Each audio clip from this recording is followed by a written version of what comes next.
근데 어저께 이제 촌놈이 KBS 방송국에 한번 가봤더니만 그 방송을 하는데 그 작가가 내가 원래 제출한 원고에서 가장 핵심적인 부분을 삭제를 하고는 이게 방송상 이런 거는 넣으면 안 된다고 그러더라고요. 그렇습니까? 그러고 이제 그게 뭐냐면 이제 우리 하모르타의 소위 말해서 1타가 누구냐 그러면 우리 신정고 수습교사인 이성희 쌤이거든요. 그래서 이성희 쌤한테 사실은 이제 제가 많이 배웠고 벤치마킹도 하고 뭐 이렇게 해갖고 그 전날 전화를 드렸어요. 그 이성희 쌤한테 사실은 KBS 나가고 이런 이야기를 좀 하려고 그런다. 그 다음에 우리 세미나에도 이런 이야기를 좀 하려고 그러는데 쌤 자료라든가 이런 거 많이 참고를 했기 때문에 사전에 좀 상담을 구하고 싶다고 이제 전화를 드리고 방송 중에도 이성희 쌤에 대해서 언급을 할 것이다 라고 약속을 하고 갔는데 그 부분을 빼라는 거예요. 개인적으로는 무슨 감사 이런 거는 방송상 안 된다 그러더라고요. 알겠습니다 하고 들어갔죠. 들어가가지고는 에이 저지르자 이래갖고 방송 중에 그냥 툭 대놓고 그냥 그 이야기를 하고 이렇게 했는데 나오니까 이장 PD가 아무것도 안 하더라고요. 별 이야기 안 하는 것 같은데 에이 어차피 뭐 내가 하고자 해서 하는 게 아니고 저거 해달라고 부탁을 해서 내가 하는 건데 그래서 방송을 아무튼간에 한 달만 하다가 때리치고 던지고 한 달만 하다가 승리 PD한테 미라 보고 나는 잘 빠져야 되겠다 이런 생각 좀 합니다. 근데 방학 때 다 했죠? 방학 때 어째야 돼요? 어째야 되죠? 그러면 어머님들 1년적으로 하는 말씀이 뭐냐면 열심히 해야 됩니다. 열심히 좋죠. 근데 열심히 일하는 말이 참 애매한 말이에요. 그러니까 우리말에 열심히라는 부사잖아요. 부사, 그죠? 이 부사, 우리말 부사가 진짜 애매해요. 근데 영어의 부사는 참 형사 혈압이 붙은 부사다. 근데 딱 의미가 딱 정해져 있어요. 근데 우리말 부사는 그냥 아무 때나 갖다 붙이면 부사야. 그죠? 하게, 할 정도로 여기 해서 억수로 많아요. 그러니까 초등학교 시험 문제 같은 거, 국어 문제 같은 거, 자 다음 품사를 밖에 모른다. 그러면 찍기, 물론 부사 이러면 배우면 맞아요. 아무튼 그래서 열심히 해야 되는데 제가 항상 점심시간에도 말씀드렸습니다만은 어떻게가 중요하다 그랬죠. 어떻게가. 그러니까 제일 중요한 게 Y가 제일 중요한 거지만 너 공부 왜 하냐? 그러면은 시비 거는 것도 아니고 이거는 좀 이상한데 그래서 사실은 그게 제일 중요하잖아요. 왜 공부하느냐 이게 제일 중요한데 그걸 애들 얼굴 마주칠 때마다 야 왜 공부해? 왜 공부해? 이러잖아. 이러면서 자꾸 소리 듣고 이러니까 좀 힘든데 그래서 제일 중요한 부분이 뭐냐면 하우겠죠. 공부를 하는데 어떻게 하느냐. 어저께도 방송 중에도 그런 말씀드렸습니다만 신이 우리한테 공평하게 딱 분배한 게 뭐냐 그러면 시간이에요. 그죠? 하루 24시간. 근데 이 하루 24시간을 정말 12시간처럼 보내버리는 애들 하루 24시간을 48시간으로 만들어서 보내는 애가 있다고. 그래서 제가 애들한테 늘 강조하는 게 그거예요. 이야기를 지금만 하는 게 아니고요. 내가 수업 중에도 애들한테 늘 하는 이야기예요. 그래서 이제 그게 그러면 어떻게 하면 24시간을 48시간으로 만들고 그게 이제 어떻게 공부하는 방법에 따라 좌우되는 거죠.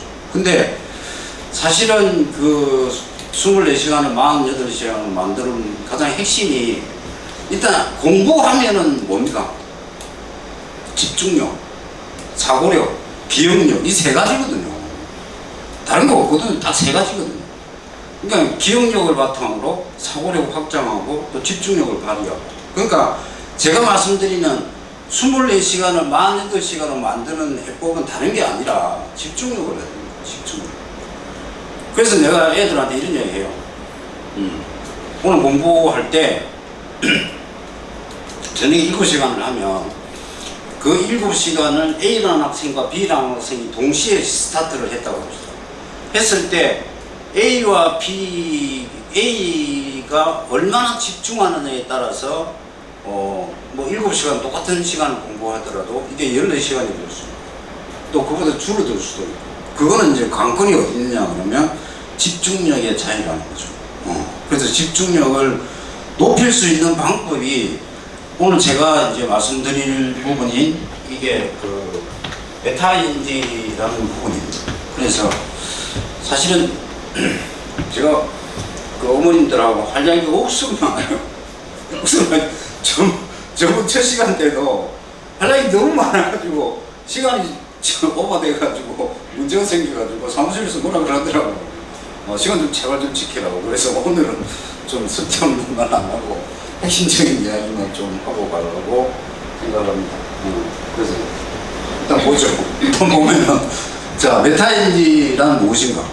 메타인지가 뭔가부터 봅시다. 보면은 이게 제가 용어 정의가 중요하다고 늘 말씀드렸잖아요. 그죠? 그래서 메타 플러스 코그니션인데 그러면 메타라는 적도가 뭐냐? 이게 비안드로 크로스예요. 그죠? 비안드라는 전치사는 이게 그 초월적인 의미로 쓰입니다. 그러니까 영어에서 이제 흔히 자 말로 설명할 수 없어 이걸 어떻게 표현하느냐? beyond description이라고. 그러니까 뭐 우리가 대부분 우리 애들은 자 말로 설명할 수 없어 이렇게 없다가 있으면 뭐 붙여요? not이나 no를 연상한다고. 근데 사실 그게 아니거든요. 근데 이게 beyond라는 의미가 이제 그런 초월적이다. across도 그런 의미로 써요. 또 이제 이게 초월적이라는 의미를 갖는 게 영어에 이제 trance라는 게 있어요. trance라는 게 있고, 그 다음에 cognition이라는 말은 인지죠, 인지.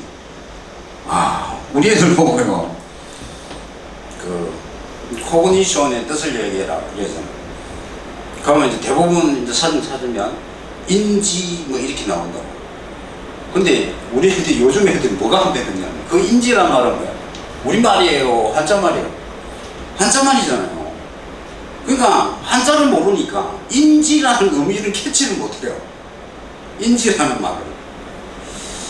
그래서 이제 그게 또 문제가 되는데, 그래서 아무튼 간에 코그니션이라는 인지라는 말인데, 인지라는 말이 뭐냐면 우리 아니비스 신이 이 육감을 통해 가지고 받아들인 걸 뭐한다? 인식한다, 안다 이런 뜻이잖아요. 그죠? 그래서 이제 이게 우리가 그 recognize라는 동사가 있죠.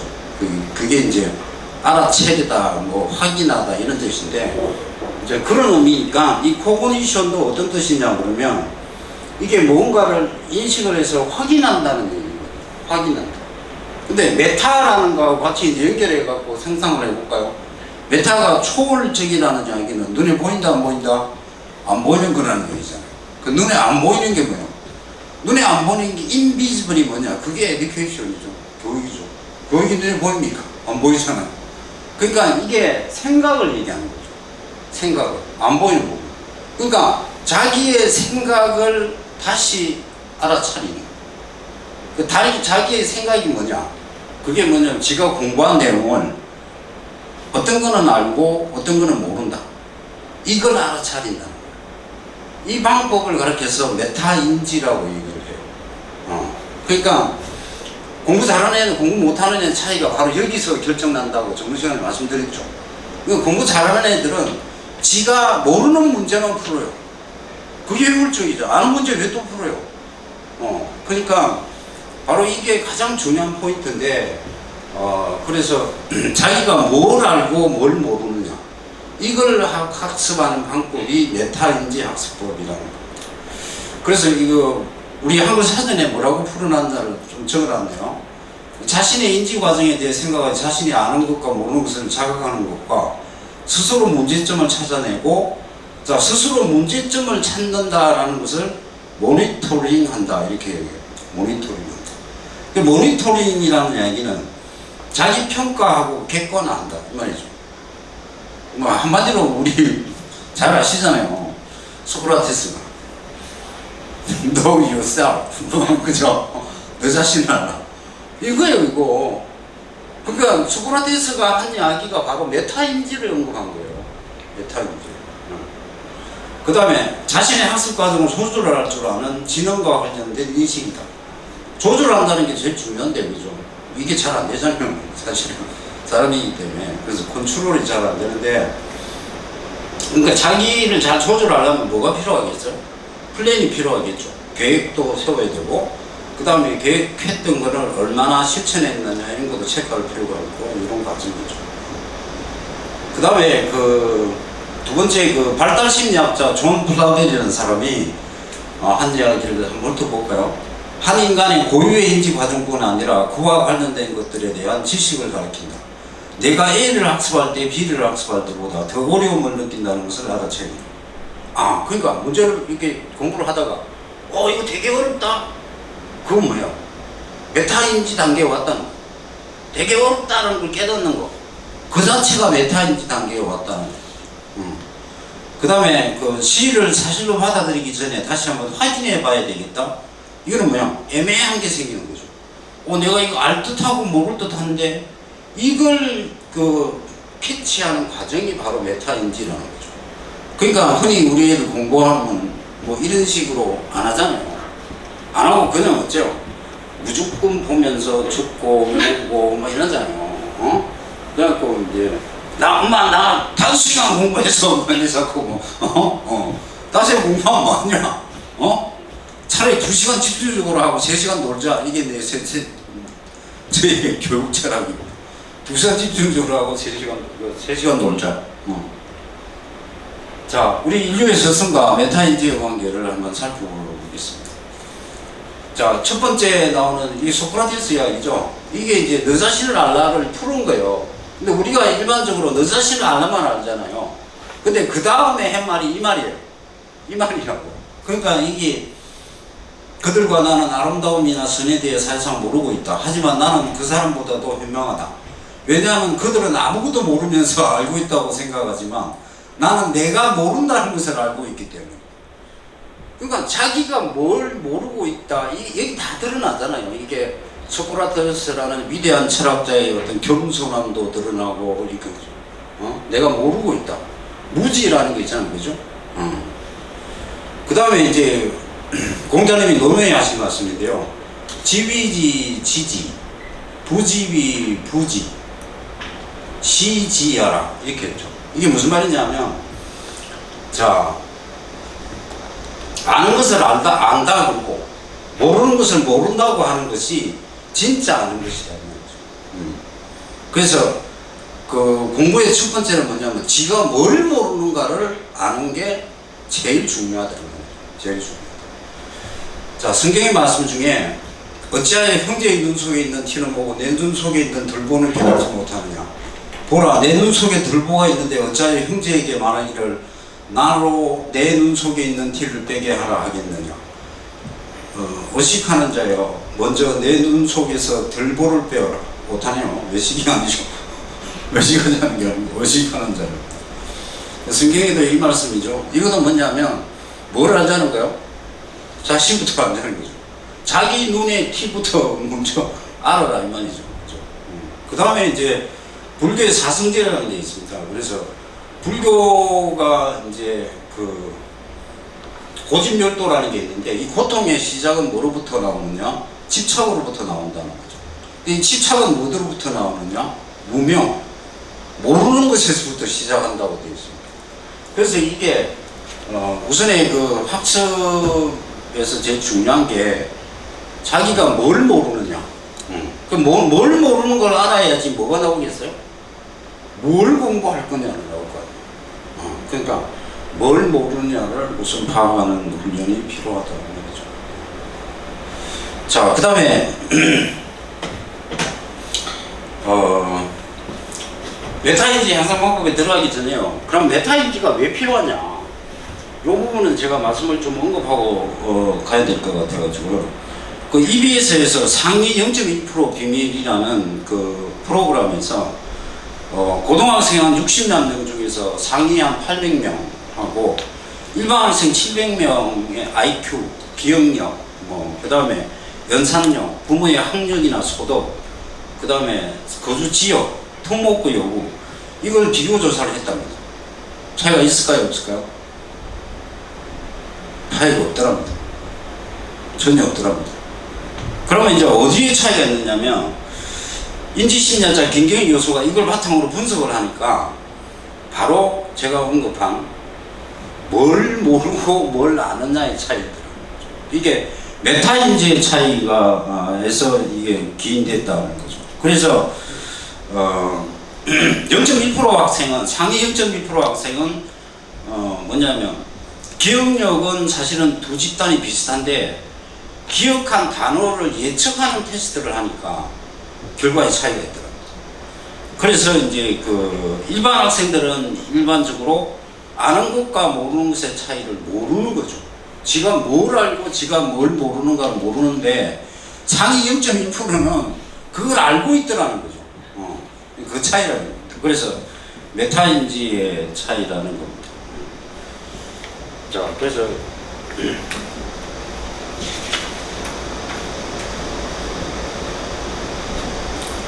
자, 그 다음에요, 이제 제가 이거 설명드릴게요. 메타인지 향상 방법에 대해서. 자, 메타인지의 두 가지 요소가 아까 말씀드린 대로 자기 모니터링, 자기 평가하는 거죠. 그 다음에 자기 조절 능력, 이렇게 나누어지는데, 제일 처음에 이제 방법 중에 하나가 구체적으로 올바른 공부 방법을 알자 합니다. 그래서 올바른 공부 방법을 알기 위해서, 강승태 공신이죠, 이 사람도. 이 사람 61 공부법에서, 이 사람이 주로 공부할 때 어떤 방법을 쓰냐면, 첫 번째는 낭독해서 읽었다는 거죠. 소리 내서 읽었다는 거예요. 두 번째가 뭐냐면 설명하기. 설명하기면 짝짓기, 짝지어가지고 자기가 아는 부분을 설명하고 이렇게 했다는 거죠. 세 번째가 뭐냐면 백지에 그냥 썼다는 거죠. 자기가 기억한 거, 공부한 내용을 백지에 썼다. 사실은 오늘 제가 말씀드릴 부분 중에서 이 세 가지가 핵심입니다. 이 세 가지가 핵심이에요. 그거 어렵게 생각할 필요 없어요. 메타인지 아는 거 모르는 거 할 필요 없이, 공부할 때 무슨 공부를 하든, 수학 공부를 하든지 간에 무슨 과학 공부를 하든지 간에 어쨌든 소리내 읽고, 그 다음에 두 번째 그걸 설명해 봐야 돼요. 누구한테 설명하느냐. 나는 집에 식구도 없고 엄마도 워킹맘이고 아빠도 늦게 약주도 씨가 늦게 들어오고 그런데 누구한테 설명하는 것은 내 혼자밖에 없는데요. 그럼 네 혼자 해야지. 니한테 해야지. 니한테다가 스스로 설명을 하라고. 아니면 밑에 동생이 있다. 어린 동생이 있다. 어린 동생이 좀 더 좋죠. 동생한테 이거 앉아봐. 나 그래갖고 내가 지금부터 설명한다. 오늘 내가 수업 중에 이런 거 배웠거든. 그러면서 막 설명하는 거야. 그러면 또 동생 같은 거 어때요? 동생은 또 오빠나 아니면 뭐니까 형한테 질문하는 거죠. 오빠 나 이건 모르겠는데 이렇게 공부 어렵게 하고 있다고. 근데 사실은 간단한데 그러니까 그런 부분을 강승태 씨가 그래서 얘기한 부분이 바로 낭독해서 읽기, 그 다음에 설명하기, 그 다음에 백지에 쓰기, 이거였습니다. 자, 그 다음에 이거는 하도 제가 글을 읽다가 좀 감동받는 부분이라서 말씀드리면, 매번 똑같은 행동을 하면서 다른 결과를 기대하면 바보다. 누가 이 말이 있어? 매번 똑같은 행동을 하면서 다른 결과를 기대하면 그 바보다. 제가 할 말이 아니고요. 위대하신 아인슈타인께서 하신 말씀입니다. 그러니까 자꾸 바꿔야 돼요. 근데 바꾼다는 부분에 대해서 참 사람은 변화를 싫어하잖아요. 사람은 그 태생이 그래요. 근데 솔직히 말해서 제가 이제 조금 있으면 내년부터는 제가 이제 우리 공적으로 노인에 해당되거든요. 노인에 해당되는데, 저도 요즘 저를 바꾸려고 지금 우리 이렇게 세미나 하고 이런 것도 저를 바꾸고, 그 다음에 우리 콘유 팀을 바꾸고, 더 나아가면 울산을 바꾸고자 하는 의도에서 하는 거예요. 그러니까 자꾸 바꾸고자 하는, 나도 지금 나이가 지금 내년에, 나이 자꾸 얘기하면 안 되는데, 나이 몇 살인데, 그냥 뭐 편하게 살아라. 우리 집 사람이 그런 얘기 해요. 그냥 편하게 살아라. 그냥 학원이나 하고, 그냥. 월간 우산이고 그건 뭔 필요 있냐고. 그런 얘기 하죠. 제 친구들도 그런 얘기 많이 해요. 그냥 편하게 살아라. 그냥. 움직이고, 근데 저는 그게 안 되네요.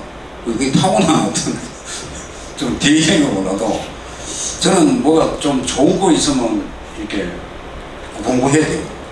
어떤 때는 저도 촉수에 묻혀가지고 밤도 새고, 지금 이 나이에도 가끔씩 그렇게 하는데, 그래서 그 학부모님들도 보시고 변화를 좀 꾀해야 되지 않나 싶어요. 그러니까 막연하게 우리 애가 잘 안 되는데 왜 안 되지?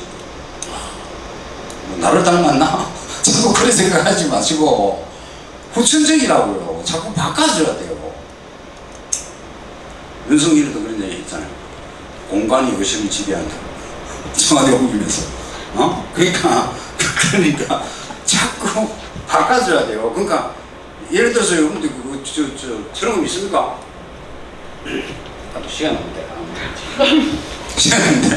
아무튼 여러분들 애들 공부 잘 안 하잖아요. 공부 잘 안 되는 애들 있죠. 그러면 방에 책상의 위치를 한 번씩 바꿔보세요. 내가 팁을 줄게요. 어떤 방향으로 바꾸느냐 그러면 그게 이제 전문용어로 천살 방향으로 책상 방향을 이렇게 한번 바꿔보면 효과가 있다 하는 얘기예요. 그 천살이 뭐냐면, 그만합시다. 예를 들어서 인호술, 그러니까 호랑이띠, 말띠, 개띠의 경우에는 북축 방향, 그러니까 정북에서 약간 오른쪽 동쪽으로 이렇게 바꾸시면 됩니다. 나머지 띠는 끝나고 난 뒤에 말씀해 주시면 제가 방향을 말씀드릴게요. 그래서 무슨 보사도 아니고. 자, 그 다음에 자신의 공부법 성찰이죠. 이게 이제 가장 이제 핵심이죠. 자기가 공부에서 뭐가 부족하고 뭐가 좀 나은지 이런 것들을 판단하는 거고, 그 다음에 공부 전략과 수립 평가인데, 이게 저번에 말씀드렸죠. 정독을 몇 번 할 것이며 다독을 몇 번 할 것이며, 이런 것도 이제 세밀하게 자기의 어떤 스타일이나 이런 것에 맞춰 가지고 정독을 위주로 할 건지 다독을 위주로 할 건지를 이제 판단을 해야 되는데, 애들은 잘 모르지 않습니까? 그러면 그 코칭을 누가 해줘야 되겠어요? 부모님들이나 쌤들이 해줘야 된다. 근데 막연히 그냥 숙제 많이 내주고 해갖고 와라. 성적 오르면, 성적 안 오르면 니 공부 안 했지? 그리고 그게 천편일률적인 돌아가는 형태죠. 자, 그 다음에 셀프 테스트하기. 셀프 테스트하기는 저번에도 말씀드렸다시피 무조건 외우는 게 아니고, 일단 이제 하나를 쫙 외웠다. 그 다음에 어쩌나 듣고서 눈을 보지 말고 한번 써보거나 한번 이렇게 지 입으로 내뱉어 보는 거. 이런 식으로 공부를 해야 된다는 거죠. 이게 셀프 테스트입니다. 그 다음에 틀린 문제 정리하기인데, 이거를 잘하는 친구는 참 몇 명 봤는데요. 고등학교 3학년 때 학생이 하나가 스크랩북을 한 10권 되더라고요. 이걸 저한테 한번 보여주더라고요. 그게 당연히 수업이 가는데, 그 스크랩북이 뭐가 있냐면, 고등학교 1학년 때부터 모의고사하고 내신 문제를 전부 그 파일로 정리를 다 했는 거예요. 거기다가 지가 틀린 문제 있잖아요. 문항은 틀린 거 다 그 컬러펜으로 다 체크하고, 근데 심지어는 더 충격적인 게 수학 문제라든가 각 문제 틀린 문제, 오답 난 거 있잖아요. 오답에 대한 핵심적인 것들을 한 10단어 이하로 탁탁탁 압축해 요약을 해요. 그러니까 그래서 저번에 제가 말씀드렸죠. 이게 고시생들 공부한 것 중에 하나가 보통 3년 준비를 해가지고 3년 동안 공부한 거를 한 달에 다 보고 들어가면 합격이고 다 보고 들어가지 못하면 불합격이다. 그게 정해진 룰이거든요. 그거 똑같은 거야. 그러니까 서브노트라든지 이렇게 틀린 문제 정리하기 이런 것들은 너무 중요합니다. 그러니까 학교에서 시험 문제에 출제된다는 이야기, 모의고사에 시험 문제로 출제된다는 이야기는 무슨 이야기입니까? 가장 중요한 문제라는 거예요. 그럼 가장 중요한 문제는 언제나 다시 또 나온다는 거예요. 응? 그러니까 항상 그 애들 정리정돈을 잘 할 수 있도록 해야 돼요. 그 정리정돈에서부터 사실은 공부가 시작된다고 봐야 돼요. 그러니까 저도 좀 부끄러운 이야기입니다만 학원에 제 책상에 오시면 아무래도 충격받겠지만 저기 쌓여 있고 그런데 사실은 정리동전 깔끔하게 책상 주변에서부터 이렇게 하고 이렇게 해야 되는데 그래서 이 내신 문제라든가 아니면 모의고사 문제라든가 또 학원에서 준 뭐 프린터라든가 이런 거는 별도로 이제 파일로 탁탁 처리해 갖고 그렇게 딱 정리정돈을 해야 돼요. 우리 성 대표님이 괜히 성리인 줄 아시죠? 성 대표님 정리 얼마나 잘하는 줄 압니까? 그러니까 서울대요. 나는 정리 못하고 그래. 그래서 서울대 아니잖아. 그러니까 서울대는 뭔가 다르다고. 자.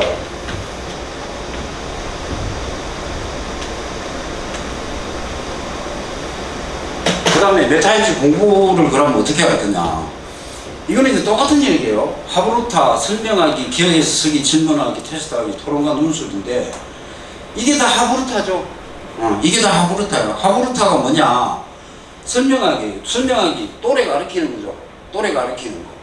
그 다음에 기억해서 쓰기, 아까 말씀드린 거, 백지에다가 써보는 거. 그 다음에 질문하는 거, 그 다음에 테스트하는 거, 토론과 논술 이렇게 나눠집니다. 나눠지는데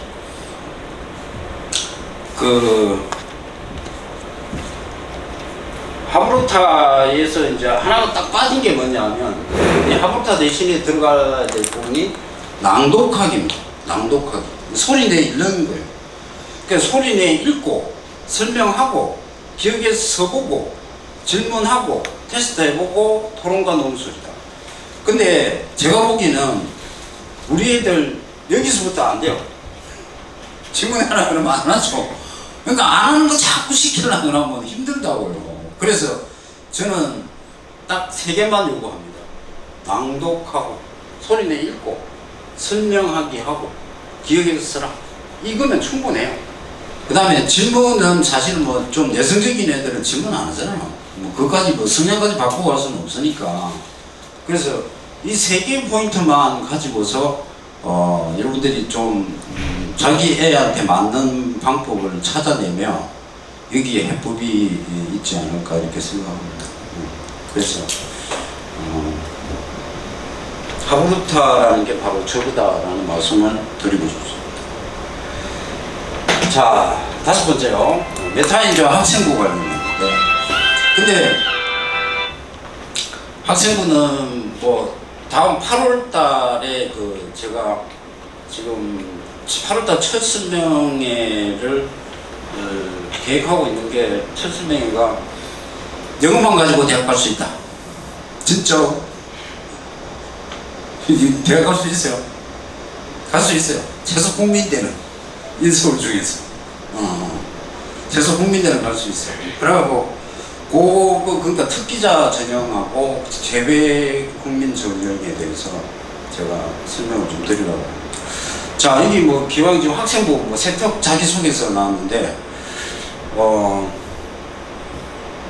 지금 입시의 핵심이 학종을 기준으로 하면 아무래도 세턱이죠. 세턱이 핵심인데 그래서 학생부가 이제 거의 좌우를 하는 부분인데 메타인지와 학생부하고 관련이 굉장히 깊습니다. 메타인지와 학생부하고 관련이 깊고 그러면 우리가 학생부에 일반적으로 대학의 입학사정관들이 요구하는 요구사항이 뭘까요? 첫 번째, 학업 역량. 그죠? 학업 역량이 뭐예요? 성적. 그렇죠. 이게 일파죠. 두 번째, 발전 가능성. 세 번째, 자기주도 학습 능력 이런 것도 보고, 그 다음에 전공 적합성. 맞죠? 그 다음에 인성 뭐 이런 거 다 보거든요. 그렇게 볼 때 중요한 포인트가 되는 게 뭐냐면, 가장 기본적으로 우리가 뭘 봐야 되냐면, 이게 2019년 서울대학교 학생부 종합전형안 내에 우수 자기소개서에 나온 걸 발췌한 거예요. 그러니까 여기 보시면은 밑줄을 끄는 부분이 호기심을 해결하는 과정을 학업 역량으로 연결 및 탐구력을 소개한다 이렇게 되어 있거든요. 이게 핵심이 뭐냐면, 제일 핵심이 뭐냐면 호기심이에요. 그러니까 학생부에 기록될 때 지적 호기심 이런 이야기가 들어가면 금상첨화죠. 금상첨화입니다. 그러니까 가장 기본이 지적 호기심이라는 키워드가 들어가야 되고, 그 다음에 학업 역량은, 사실은 학업 역량은 뭡니까? 학생부에 성적만에 다 나와 있어요. 그러니까 그거를, 이 학업 역량을 뭐로 연결해야 된다고요? 아까 얘기한 전공적 합성, 발전 가능성 이런 거 연결을 해줘야 돼요.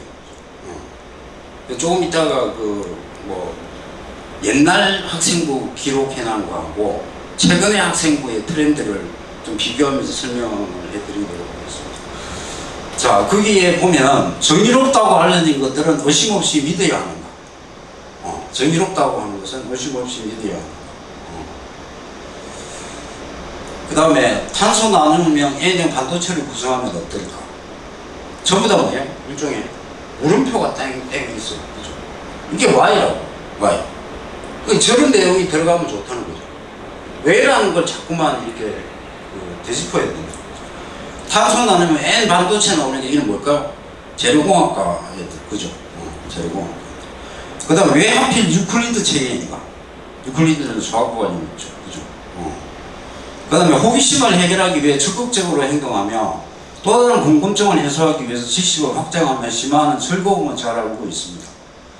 여기도 뭐가 있어요? 호기심 해결, 궁금증 해소, 그 다음에 즐거움이야말로 있죠. 그죠? 이런 것들이 좋은 자기소개서에 해당된다는 거죠. 2학년 때 진행한 실험에서 생긴 궁금증을 해결하기 위해 추가 실험을 진행함. 강낭콩을 수중 재배하고 PDA 배지를 제작하여 분양받은 곰팡이를 선상도마 봄으로 배양함. 연세대학교 의대 김영정 정책 기록이네. 뭐 요러니까 무대 가죠. 근데 사실은 학종을 누가 만들었어? 서울대학교 만들었죠. 서울대학교.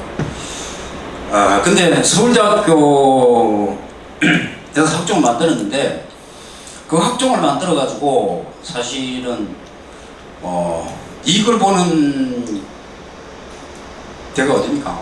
전부 서울에 있는 대학들이 이걸 보죠. 지방대는 몰락하고. 근데 학종에 본래 그 의도하고 그랬는가 모르겠지만 학종을 비판하는 사람 중에 이런 사람도 있어요.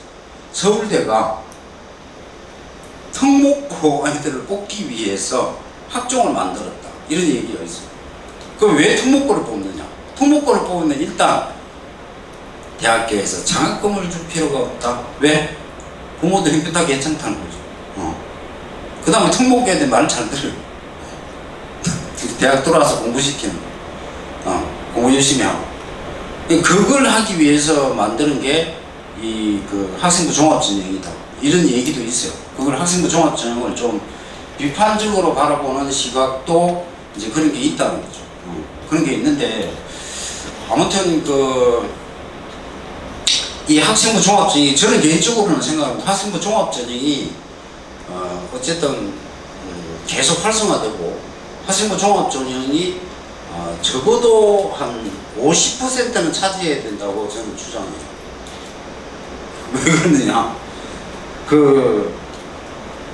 지금 정시가 지금 사실은 정시 실제로 한 46% 정도 되는데, 정시 같은 경우에는 46%가 이게 좀 기현상이죠. 이게 저는 기현상이라고 봐요. 그러니까 정시가 한 25%에서 30% 정도 유지하고 나머지는 수시 전형으로 이렇게 가야 된다고 봐요. 그 중에서 학종으로 가야 된다고 보는 관점인데, 그래서 이제 학종 같은 경우에도 이제 제일 핵심이 뭐예요? 어쨌든 간에 학업 역량이에요. 그 예를 들어서 서울대학교 같은 경우에는 이제 왜 그 학업 역량보다도 다른 쪽에 치우치느냐 그러면 그럴 수밖에 없겠죠.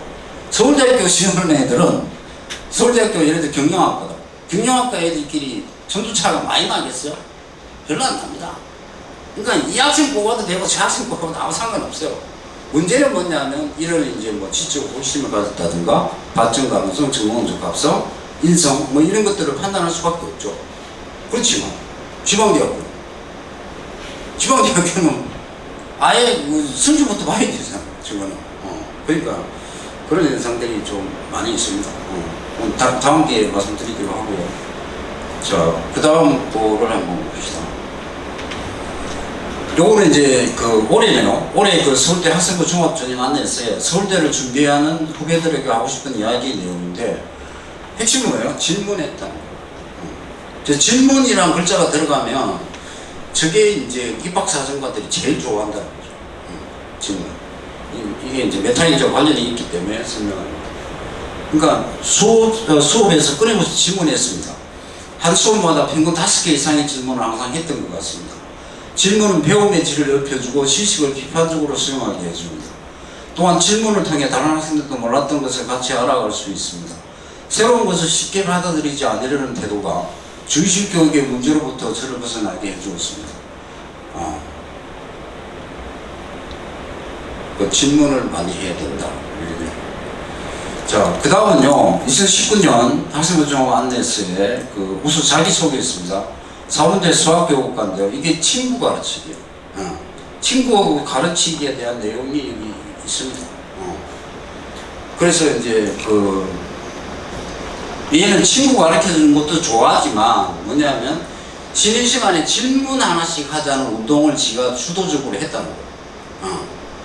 요런 내용이 뭡니까? 저기 학생부에 기록되면 이건 정말 좋은 기록부가 되죠. 그 다음에 22년요 학생부 종합전형 안내서에 선배들이 들려주는 나의 얘기. 딱 노란 글자로 표현한 게 뭡니까? 말로 설명하는 것이었다. 자꾸 설명이 있다는 거죠. 자꾸 설명이 있다.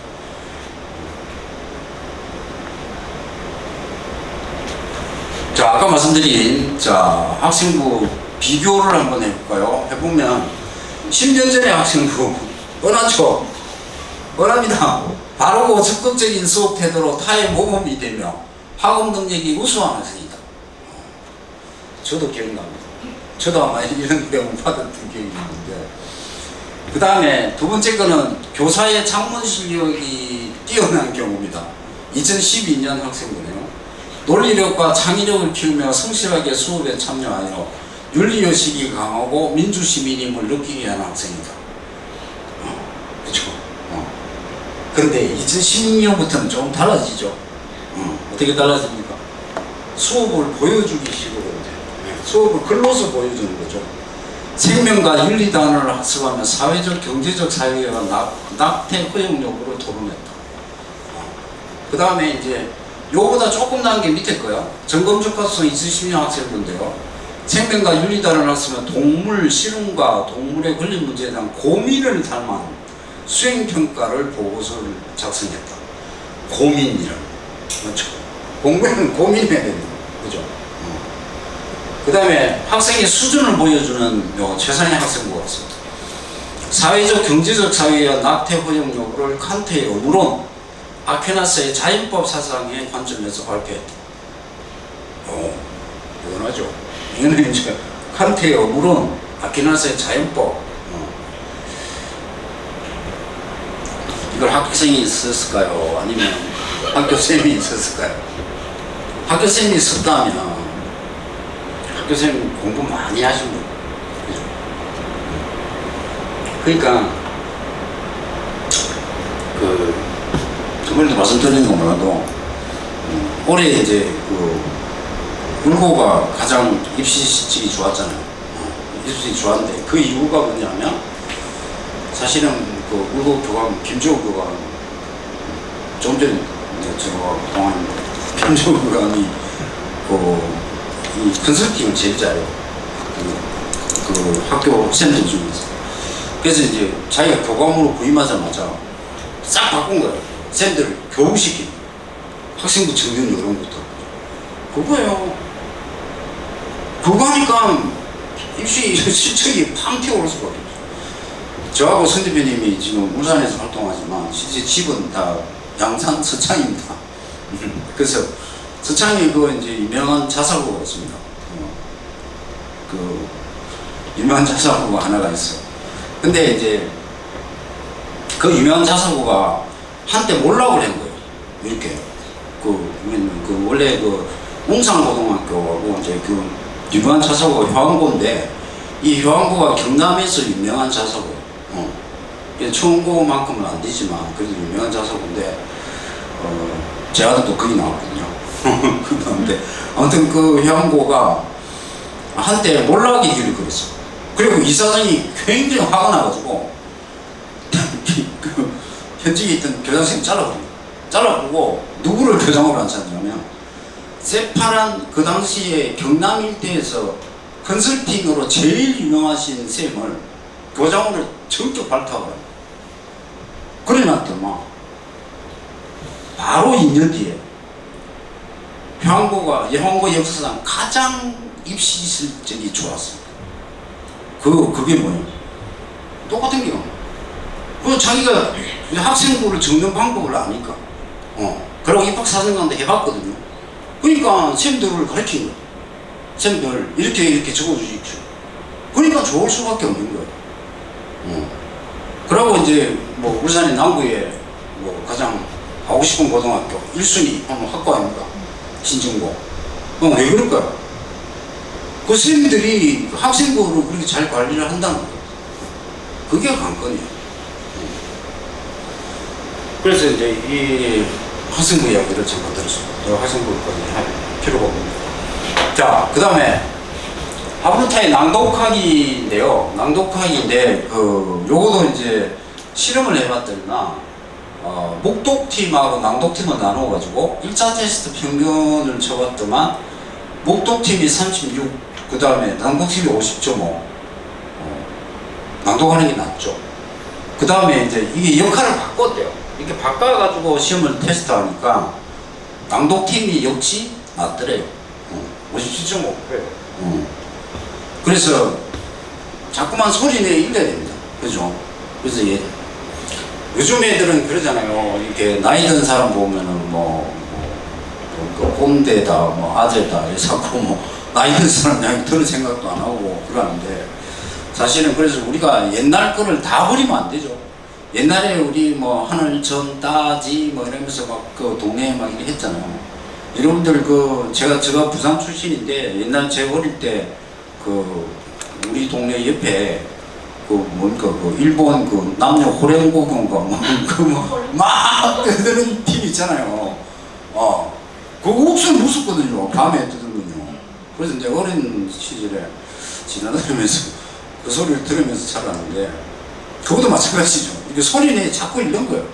자꾸 읽다 보면 저절로 이렇게 좀 암기가 되고 이렇게 된다 하는 거죠. 자, 여기 보면요. SBS의 함께 읽는 독서의 맛에 보면요. 20분 낭독을 했을 때 내가 활성화된다. 이거는 가천대 의대에서 이렇게 실험을 한 경우입니다. 그 다음에 과학학술지 메모리지에 논문 낭독 효과를 증명을 했는데요. 거기 보시면 공부 잘하면 책을 소리내어 읽어라 이렇게 되어 있어요. 그 다음에 이제 제가 어저께 방송국에서 이야기했는데요. 오정우 군이라고 수능 전과목 1등급. 와, 죽이네. 전과목 1등급. 사기국어 마스터 오정우 군인데요. 그래서 내일신문 인터뷰에서 뭐랬냐면 시끄럽게 공부한다. 도산에 안 간다. 수학을 제외하고는 늘 집안을 돌아다니면서 중얼거리면서 공부한다. 남들 보기에는 산만해 보이지만 지는 집중하는 순간이죠. 근데 뭐 적용도 저번 시간에 말씀드렸습니다만은 제가 뭐 영어를 전공하고 또 영어로 밥을 먹고 살고 이렇게 된 가장 그 하나의 뭐 사소한 동기가 학교 갔다 오면 집에서 이제 그때 영어책 교과서를 이렇게 와 이렇게 바람하고 소리 내서 읽고 있으면 아버지 친구들이 오셔가지고 지금 발음 좋다 이러면서 1,000원씩 주고 가시더라고요. 그 돈 받는 게 이제 욕심이 생겨갖고 그때부터 막 학교 갔다 오면 매일 영어책 읽는 게 이지였어요. 사소한 동기예요. 내 개인적인 경험입니다. 그게 이제 그 영어를 전공하게 되고 영어로 밥 먹고 살게 되고 영어 번역 활동도 하고 뭐 이렇게 된 거죠. 자, 그래서 이제 이 메타인지라든가 하브루타 공부를 하게 되면 우리가 이해력이라든가 집중력이라든가 기억력이라든가 이런 것들이 전체적으로 향상이 될 수가 있기 때문이다 하는 얘기입니다.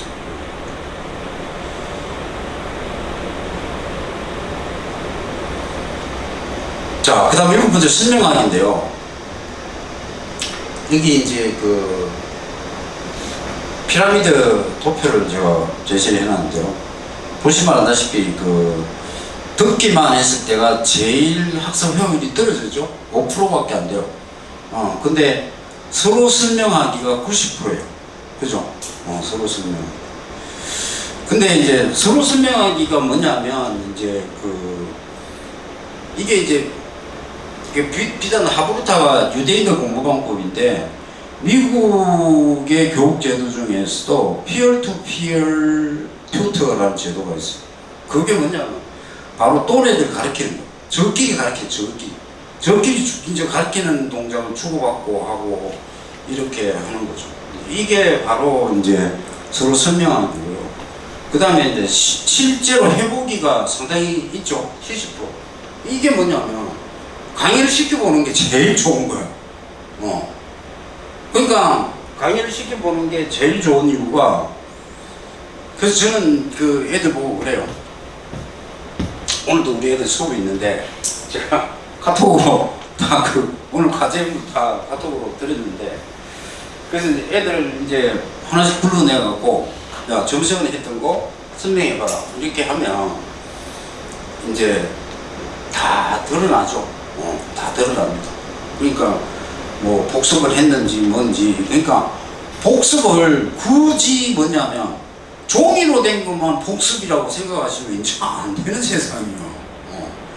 우리 좀 생각을 바꾸자는 게 이제 그런 점이에요. 그러니까 반드시 종이로만 이렇게 해야 된다. 좀 문제가 상당히 많다고 생각해요. 그래서 실제로 나와서 이제 시켜보고 이렇게 해야 되지 않겠나고. 그 다음에 여기 이제 중요한 게 있죠. 시범 강의 보기에 강의 듣기죠. 강의 듣는 거는 30% 정도 효과밖에 없어요. 전에 말씀드린 대로. 그러니까 결국은 뭐냐면 지가 지가 밖으로 아는 기억에 있는 걸 자꾸 밖으로 내는 훈련을 쌓아야 된다라는 거예요. 어렵게 생각할 필요 없어요. 그냥 이거 두 개만 핵심적으로 하면 돼요. 자, 기억에서 쓰기가 있는데요. 기억에서 쓰기는 여기 보시면은 그 백지복습법이 있습니다. 이게 뭐냐면 그 강성태 60일 공법에 김동희라는 친구 공법을 소개했는데요. 그 얘가 뭐냐면 항상 그 학교 갔다 오면 빈 종이를 주고서 학교에서 했던 내용, 수업 내용을 그대로 한번 적어봐라. 이렇게 자꾸 유도를 하는 거죠. 그러니까 처음에는 잘 못하더만은 조금 이게 익숙해지고 나니까 조금씩 적기 시작하더래요. 빈 백지 상태에서. 이게 이제 가장 좋은 학습 방법이에요. 그래서 여기에 이제 조금 디테일하게 뭐냐면 빈 종이에 검정 펜으로 그 다음에 떠오르지 못한 것은 빨간 펜 그 다음에 반복 생각 빨간 펜은 반복 학습이 필요한 것이다 이런 거죠. 자 그러면 빨간색 칠을 해놨으면 예를 들어서 평소에 공부를 할 때 이제 빨간색으로 쫙 이렇게 칠하는 습관을 들여놓으면 시험 기간에 타고 오면 급하잖아요. 그럴 때 뭐만 보면 될까요? 빨간색만 주고 그대로 보면 되잖아요. 제가 체크하는 거. 그런 게 이제 일종의 효율적인 공부 방법이에요. 근데 이거는 공부 잘하는 애들 이미 다 알고 있죠? 다 하고 있는 거예요. 다 하고 있는 거예요. 그 다음에 이제 요약과 수업 일지인데, 사실은 우리 애들한테, 야, 너 오늘 뭐, 무슨 수학 수업 했다. 그럼 수업 일지 적어라. 그건 무리잖아요. 이건 제가 보기에는 좀 무리라서 그냥 생각을 합니다. 코넬 오토 활용법이라고 있어요. 이게 뭐냐면, 그 미국에서 제일 유명한 건데요. 미국 대학생들이 그 노트 정리하는 방법을 코넬이라는 사람이 다 포맷을 만들어요. 이 포맷에 뭐 들어가 있냐면 뭐 제목 영역, 키보드 영역, 내용 영역, 질문 영역 이런 것들이 들어가 있다는 거죠.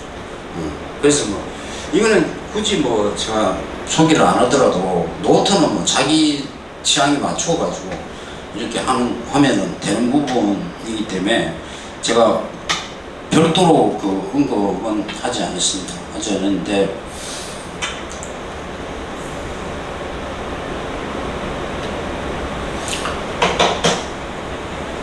자, 그래서 오늘은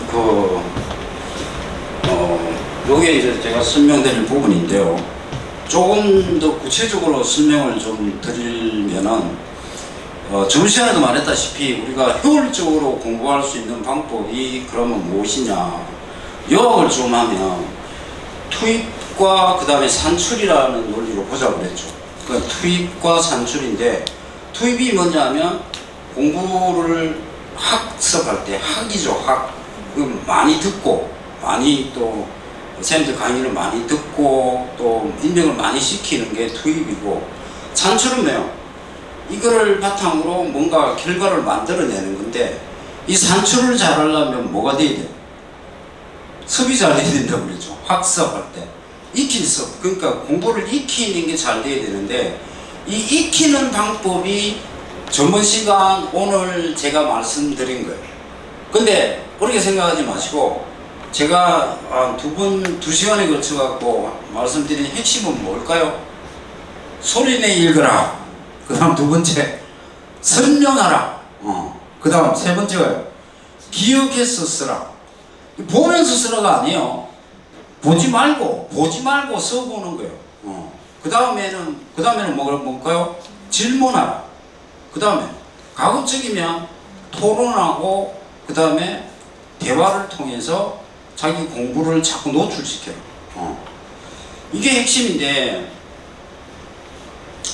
그래서 그 인지심리학, 이게 지금 메타인지라는 게 어디서부터 근간을 두느냐면, 인지심리학을 근간으로 합니다. 그래서 인지심리학에서 이런 방법들을 이제 따온 건데요. 그래서 인지심리학의 핵심은 뭐냐 그러면 인출이죠, 인출. 그죠? 그러니까 자꾸 자기가 머릿속에 자기가 든 거를 자꾸 밖으로 내뱉는 훈련을 많이 쌓아야 된다라는 겁니다.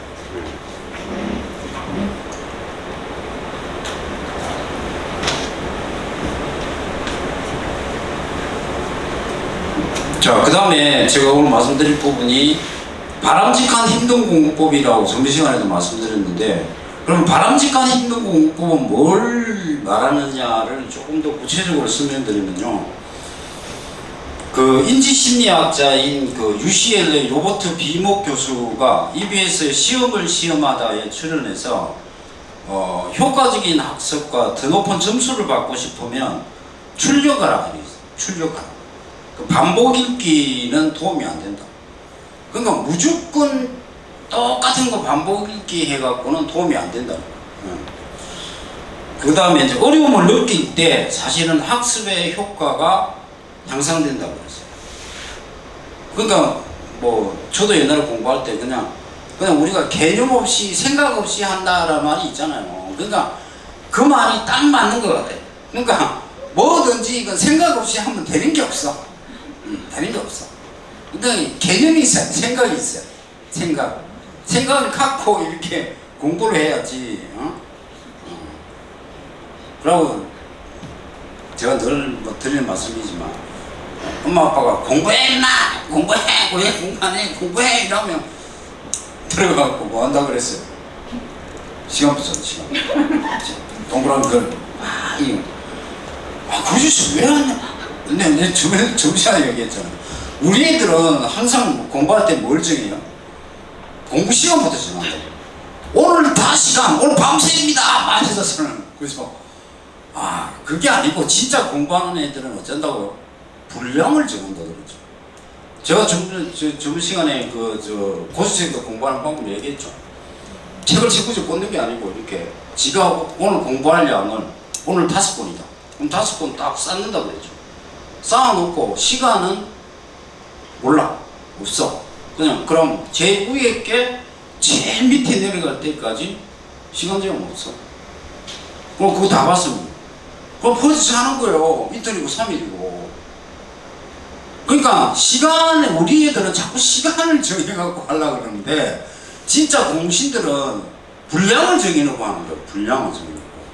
그럼 분량을 정해놓고 공부하는 습관을 쌓아야 된다. 이런 얘기.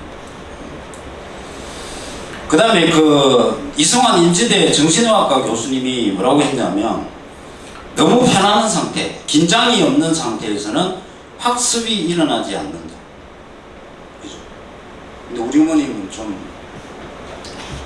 우리 자식들 다 꽃길 가고 싶어 하잖아요. 꽃길 걸었으면 하지, 지흙탕 가는 거 원치 않는데 사실은 공부라는 것 자체가 힘든 거죠. 힘든 건데, 그래서 너무 편안한 상태. 그때 주문에 말씀드렸지만 우리가 그냥 단순히 TV를 보거나 그냥 강의를 들을 때는 뇌파 반동이 전혀 없다고 그랬죠.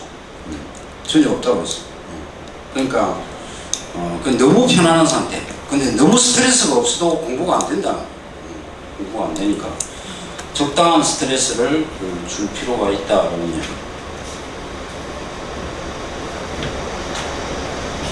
자, 그 다음에 설명하기 부분에 조금 구체적으로 설명을 드리면요.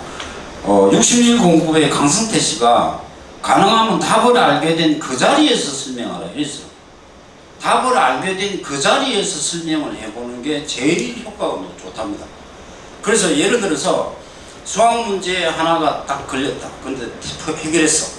그럼 해결했으면 그걸 딱 덮어놓고 지한테 스스로 다시 풀이 과정을 다시 설명. 제가 가르치는 학생 중에 요걸 제일 잘하는 학생이 누구냐? 최설이네, 최설. 최설이 형은 나와가지고 막 칠판이 있으면 칠판을 그만 안 둬. 하여튼 딱 오자마자 학원에 오잖아요. 딱 오면은 칠판이 깨끗하면 절대 가만 안 있어. 칠판을 더럽게 놔야 돼. 그러니까 거기 오만 거 다 썼으면 무슨 심지어는 무슨 뭡니까, 확률과 통계 문제 쭉 풀고 보통 쌤들은 뭐라 그러잖아. 이 칠판 그냥 가만 놔두거든. 가만 놔두는 이유가 사실 이것 때문에 지가 해보는 거라고. 그게 제일 좋은 거고. 그러다가 이제 지가 답을 못 풀잖아요. 못 풀면은 어차피 다찬이 보고 묻는 거예요. 다찬아, 답이 뭔데? 이래서 근데 저끼리 코드 잘 맞아요. 다찬이하고 서령이하고. 그러니까 주고받고 이렇게 하고. 이런 가운데 이제 사실은 발전이 있는 거예요. 발전. 서령이는 제가 보면 앞으로 일타 강사를 시키고 있거든요.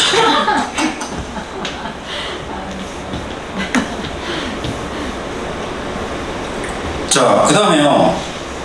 아수대 김경일 교수님이 10대를 위한 공부사전이라는 책에서 설명하기의 장점을 언급하면서 설명하기를 자꾸 실행을 하면 기억력이 향상되고 이해도가 올라간다. 그래서 안다고 생각하고 있는데 사실은 모르는 것이다 라고 이렇게 이야기를 했습니다. 그래서 자꾸만 친구에게 아니면은 가족들에게 아니면 자기 자신에게도 자꾸 설명을 해요. 자꾸 설명을 하다 보면 효율성이 이렇게 향상된다고 생각합니다. 자, 유명한 실험이 하나 있어서 소개해 드릴게요. 리사 송 교수가 실험을 했는데요. A라는 집단에다가는 제시문을 주고 시험을 친다 이렇게 얘기한 거예요. 그 다음에 B라는 집단에는 똑같은 제시문을 주고 나중에 너가 가르쳐야 된다라고 한 거예요. 그래 놓고 나중에 이제 뻥을 친 거죠. B라는 집단에 야, 수업을 들은 애들이 사정에서 못 왔다. 그래 놓고 시험을 쳤대요. 그랬더니만 당연히 가르친다라고 하면서 제시문을 준 B팀이 훨씬 결과가 좋았대요. 그러니까 저도 사실은 이제 공부 완성이 저도 뭐 학원 선생을 꿈에도 생각 안 하다가 학원가로 우연히 들어와서 지금 욕망의 용꼬라지로 살고 있는데, 진짜로 나는 내가 학원 선생을 할 것이다. 나 꿈에도 안 꿨어요. 왜냐?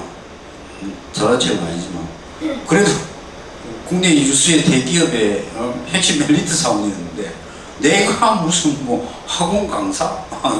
웃기고 있네. 내가 꿈에도 안 꿨어요. 근데 내가 어느 날 학원가에 들어와 있는 거예요. 그래서 제가 학원가에 처음에 와공부터 출발해갖고 이렇게 부산에서부터 넘어왔는데, 넘어왔을 때 학원에서 사실은 제가 이제 이렇게 초짜 단계에서부터 이렇게 한 6개월간 제가 이제 밤을 새웠다고 말씀드렸죠. 내가 대학 다닐 때도 공부 꽤 열심히 했던 사람이에요. 근데 영어 좀 하는데 사실은 가르쳐야 되잖아요. 가르쳐야 되니까 뭘 가르쳐야 되는 거 모르겠는 거예요. 그래가지고 제가 어머님도 잘 아시는 바퀴벌레 22,000, 보케블러리 22,000 징그럽다고 보케블러리를 우리가 바퀴벌레라고 하나 말씀을 모르겠어요. 그래서 이제 헤럴드 멜빈 책인데 그걸 처음부터 강의를 해야 되는데 이 엄두가 안 나는 거예요. 이제 그 당시만 하더라도 어원 분석이 된 책이 헤럴드 멜빈 책이 처음 나왔기 때문에 그래가지고 처음에 바퀴벌레 22,000을 어떻게 강의를 할까 한 2, 3일 동안 고민을 하다가 내린 결론이 시간도 없고 방법이 없다. 다 외우자. 이래는 거예요. 그래갖고 이제 바퀴벌레 22,000을 그때부터 밤을 새워가면서 외운 거예요. 거의 다 외웠어요. 다 외웠습니다.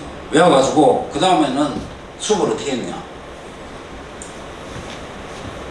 그때 뭐 프로젝트 이런 거 없을 때니까 그냥 처음부터 끝까지 썼어요. 안 보고 무조건 썼어요. 그러니까 거기 외워버리니까 네이티브 스피커들이 많을 거 아니에요. 그러니까 외국인 강사들이 이렇게 내 강의실 지나가면서 보면서 beautiful vocabulary라고 했다고. 그러니까 vocabulary가 칠판 끝까지 쫙 있잖아요. 그러니까 나한테 놀란 거야. 뭐 저런 수업을 하고 있냐고 이 새끼들. 그래서 제가 그때 이제 제 경험인데요. 제가 지금 설명하기 해라 뭐 이렇게 가르쳐 보라 그래서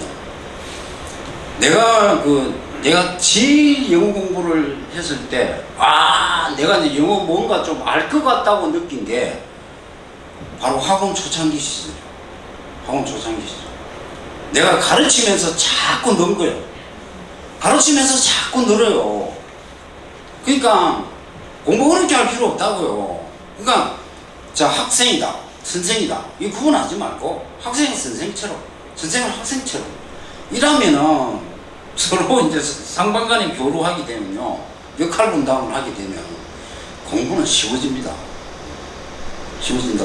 그러니까 제가 이제 다 배웠다고 그랬죠.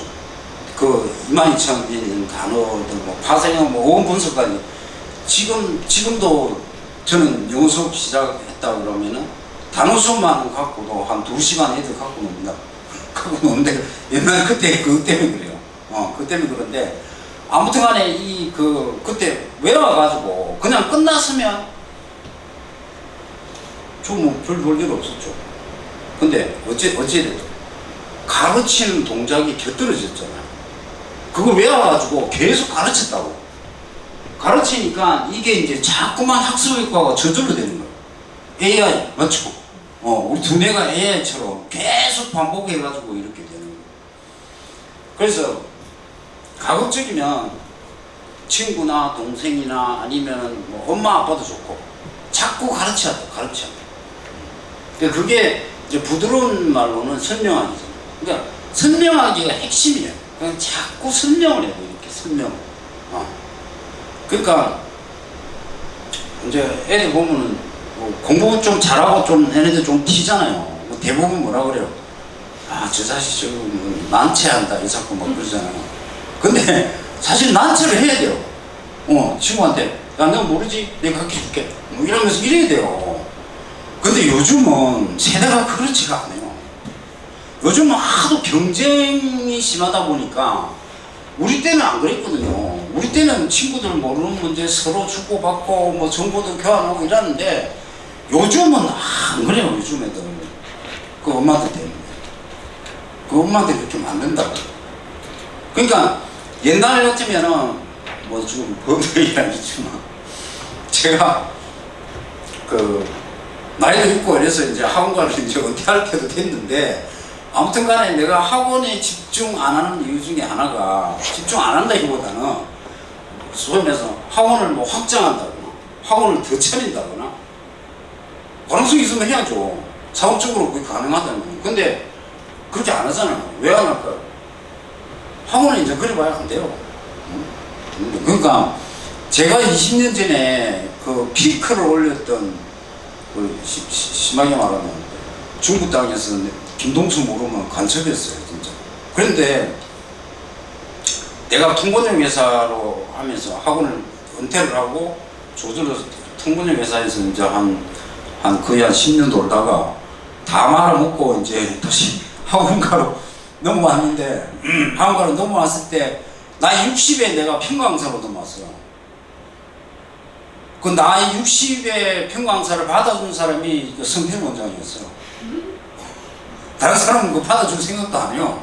근데 그랬는데 내가 들어와서 보니까 나는 그때 들어올 때 어떤 생각을 들었냐면 내가 번역 공부를 10년 했잖아요. 번역을 또 하고 이러니까 이제는 뭐냐 학원가 들어올 때 야, 내가 옛날에도 한 12년 고등부 마감을 치는데 이제 번역 무기까지 들었는데 너 다 죽었다 이제. 옛날에 내 학생들 다 내놔라.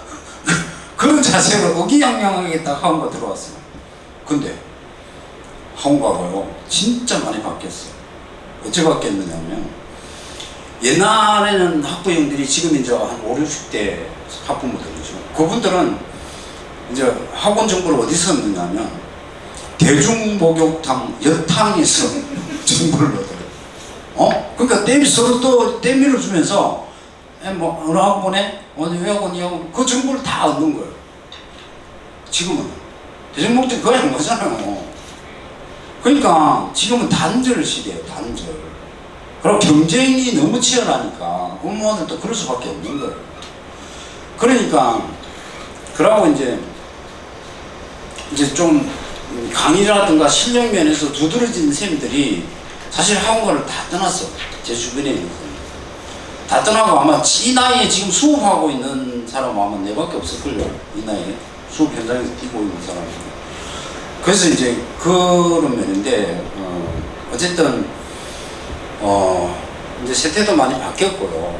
그렇기 때문에 학원에 대해서 제가 집착을 놓으려고 할 뿐이지. 근데 어쨌든 제가 어쨌든 뭐 원하던 원치 않았던 학원가로 들어와갖고 저는 솔직히 학원가에서 꿈을 이루었어요.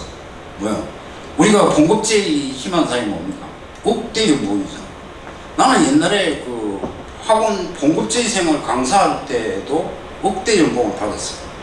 그래 꿈을 이루었던 사람이에요. 그래서 더 이상 말할 거 없고 그냥 근데 다만 끝까지 강의는 합니다. 왜? 이게 운명처럼 들어왔기 때문에 운명의 수능을 하기 위해서 내가 힘이 있을 때까지는 수업을 계속해야 되겠다. 그 다음에 제가 좀 많이 좀 특이하고 내 나름대로 영역에 대해서 깨친 부분이 있기 때문에 이걸 또 전파하는 것이 좋겠다. 그러면 거창한 말보다도 전파하는 게 좋겠다. 그래서 강의는 계속 할 거고 그렇습니다. 그래서 아무튼 오늘도 이틀만에 거쳐갖고 설명을 했는데 아까 말씀드린 대로 간단하게 생각하시면 돼요. 그러니까 사물의 이치라는 게 어려워 보이는데 사실은 거기에 간단한 것만 하나를 우리가 실타래를 푸는 거와 똑같아요. 하나만 맥락을 잘 잡으면 전체적인 게 술술 풀린다고. 그러니까 어쨌든 어머님도 제일 먼저 하셔야 될 게 제가 이렇게 설명이 좀 서툴고 이래서 그렇지만 아무튼 그 부분도 이해를 하시면서 먼저 실천을 하셔야 됩니다. 제가 한 이야기 중에 어머님들이 공감하는 부분이 있고 공감하지 않는 부분이 있으라고 봐요. 그러면 공감하는 부분은 반드시 애한테 시켜봐야 돼요. 그렇게 해보려고 접목을 해봐야 돼요. 그걸 안 하고 그냥 나머지는 전부 다 아무리 좋은 강의 듣고 아무 소용없는 거예요. 해봐야 돼요. 그러니까 시켜보고 이렇게 해보고 해야 되고 그 다음에 제가 어머님한테 당부도 올리고 싶은 것이 애들한테 공부하라고만 해놓고 엄마 아빠는 그냥 놀고 저는 그거는 아니라고 생각해요. 그거는 그러니까 최소한 애가 공부하는 시간만큼은 엄마 아빠도 같이 공부하는 분위기를 만들어주고 이래야 돼요. 그래서 옛날에 제 경험담인데요. 중국에서 학원 할 때 어느 학부형 부부가 저 찾아왔어요. 그때 초등학교 4학년인가 그랬어요. 4학년인가 그랬는데 영어 도사를 만들고 싶다. 애를. 그래서 방법을 가르쳐달라 그러더라고요. 그래서 제가 이제 방법을 제시한 게 첫 번째 물은 게 어머님 아버님 집에 와가지고 TV 안 볼 자신 있냐고 그랬더니 TV 엄마 보고는 드라마 안 볼 자신 있냐고 그랬더니 그래서 이제 이야기를 들어보고 결정하겠다 그랬더니 그래서 TV를 켜놓는데 애하고 같이 그 당시에는 AFKN 아리랑 TV밖에 없었잖아요. 그러니까 AFKN 아니면 아리랑 TV만 틀어놔. 그렇게 할 자신 있느냐 그랬어. 그러니까 되게 망설이시더라고.